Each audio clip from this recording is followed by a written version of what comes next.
All right, chat. We are live.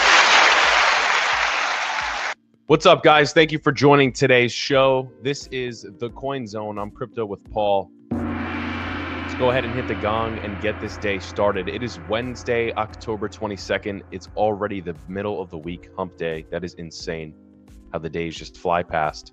So I want to get to some things today. The title of this is the Fear and Greed Index. So let's get straight into it. This is what we were looking at this morning, today, ladies and gentlemen, with the Fear and Greed Index. Okay, what does this mean? Well, this means that the retail sentiment right now is not too favorable. We are teetering on extreme fear. We're at fear. We might move to extreme fear. Okay, that's like when you're surrounded by 100 spiders. That's extreme fear, for me at least. Like the scene in Indiana Jones, where they're in the tunnel and the kid's like, oh, I think I'm stepping on fortune cookies. And he's like, that's not fortune cookies, my friend. I don't remember what animal it was. What were they, scorpions? Right? But that's what's going on. You look up, all of a sudden, scorpions, not fortune cookies. This is the type of fear that retail is experiencing. Getting bounced out of the market right now. They're giving their bags to BlackRock.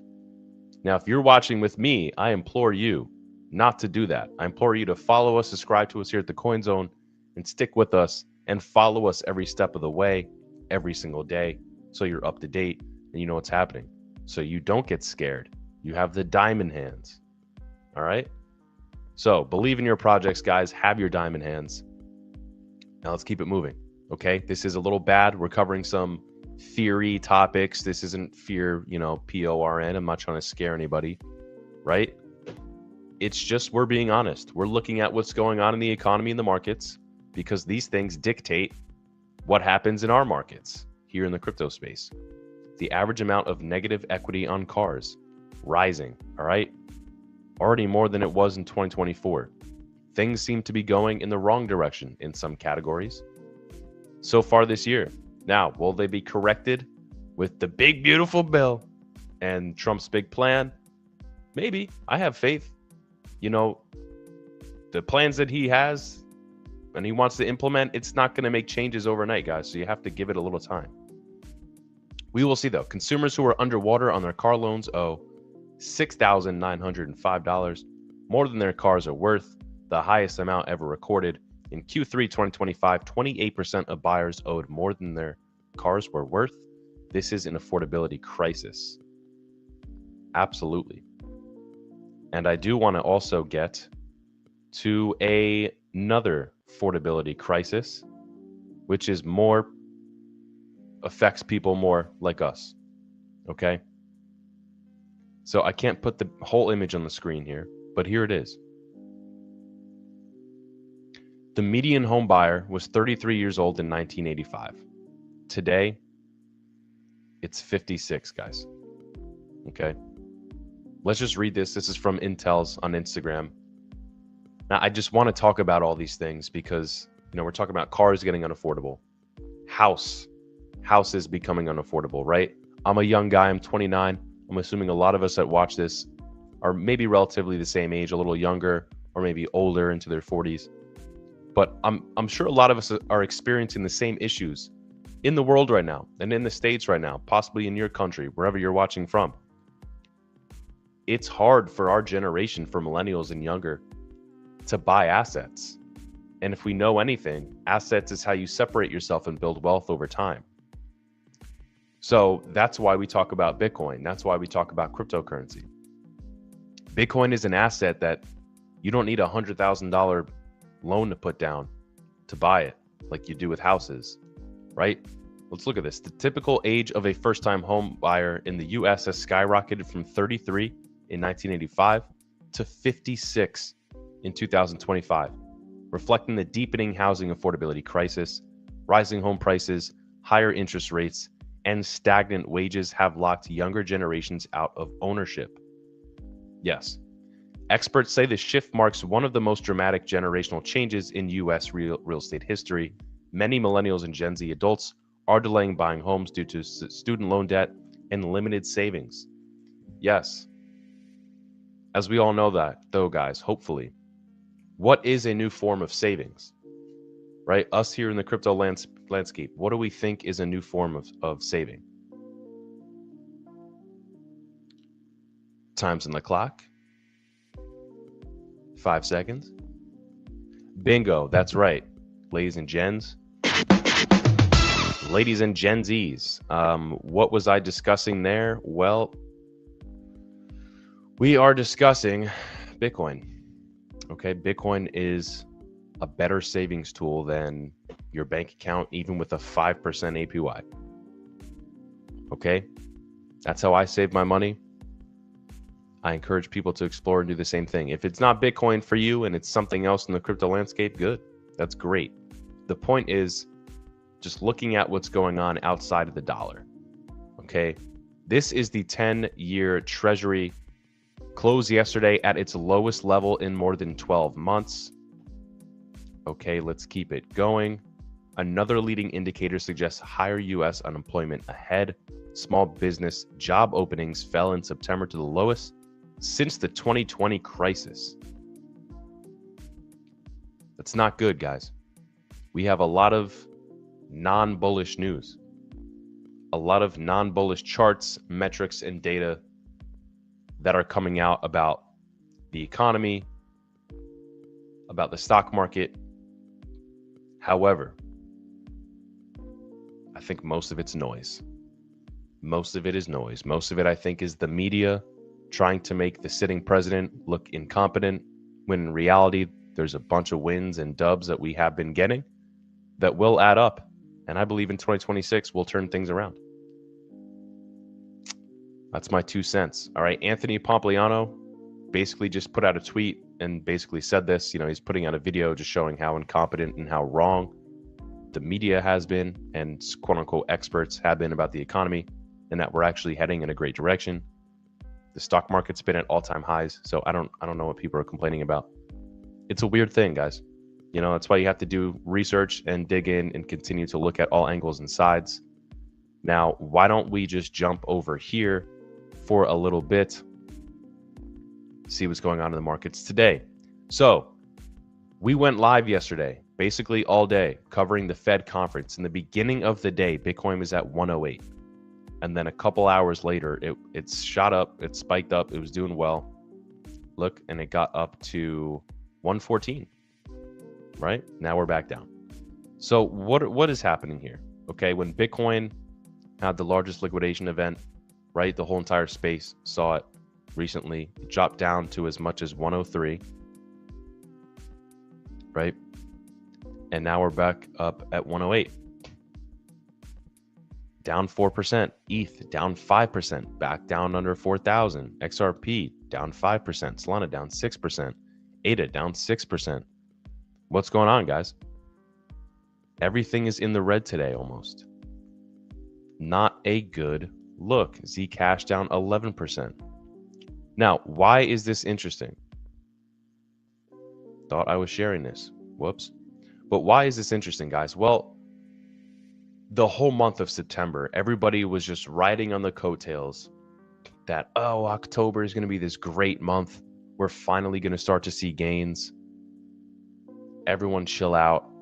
Like, all right, my work is done. Now it's just time for October and Uptober. Well, guess what, guys?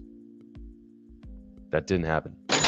All right, Uptober has been no-tober, okay? Uptober has been no gains-tober. That should be the new name of it, no gains-tober. That sounds like some guy. What's up, Tober? Hey, it's no gains-tober. You see what I'm saying here, guys, though? The sentiment is not always what it seems it is. Whether it's them telling you that the economy's not doing good, or we're never going to see a bull market again here recently. I don't think that's the case. I think Lark Davis has a good tweet that we just made a clip out of. You should see if you follow us and subscribe to us here at the Coin Zone. But let me just pull up this Lark Davis tweet real quick because I thought it was interesting. Okay, the amount of pain and suffering in crypto this year has been absolutely unreal. But that's the thing about this market. It doesn't reward the smartest. It rewards those who can survive the longest. 100% agree with him. Success in crypto is mostly about how much pain and suffering you can handle without tapping out. I mean, I got to agree with him here. 100% have to agree with Lark Davis on this one. And look, I haven't been in this space for forever. There's tons of people. I've spoken to a lot of people who have been in this space longer than I have. But it's been close to 5 years at this point. And I've seen a lot. I've definitely seen a lot in those past 5 years. And if you've been in the space since 2020-ish, then I'm sure you have too. A lot of crazy things. If you're still here and you diamond-handed and didn't get shaken out or scared when your bags were down 80%, 90%, when FTX was crashing, when the largest liquidation event just happened, you know, when Luna crashed, etc. I mean, you were probably built for this. All you need to do now is just chill out and do nothing and have a little bit more patience. That's how I generally think. Now, I know everyone wants the gains tomorrow. So do I, right? I wish we had better gains at this point and I was able to take some profit. But that's just the name of it. We all know that one image, right? Whether it's you're starting a business, you're working hard at something, there's the guy who's chipping away with the pickaxe, right? And he's chipping away and it's been so long and there's this much left. But, you know, he's on this side and there's like gold on this side and he's got this much left to chip through and he gives up. You know, the point is you could be this close without even knowing it. You just have to stay the course and you just have to have patience. So that's my advice. It's my 2 cents to you guys. I think that's where we're at because although we see all the bad stuff, there's also good stuff, guys. Look, I'm so bullish. I'm literally shaking and feels nauseous. And then you have a retail comment. Bullish on what, bro? This guy's tapped out. DeFi Oracle. I don't know who this is, but it seems like bro's tapped out. I like his profile picture. That's pretty cool. But Gordon, a lot of followers.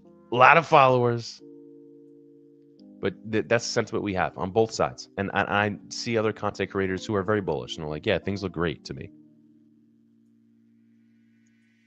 All right. Where was I? Let me just... Okay, this is what I was sharing, guys. Forgot I didn't have it on the screen. I'm so bullish, I'm really shaking and feeling nauseous.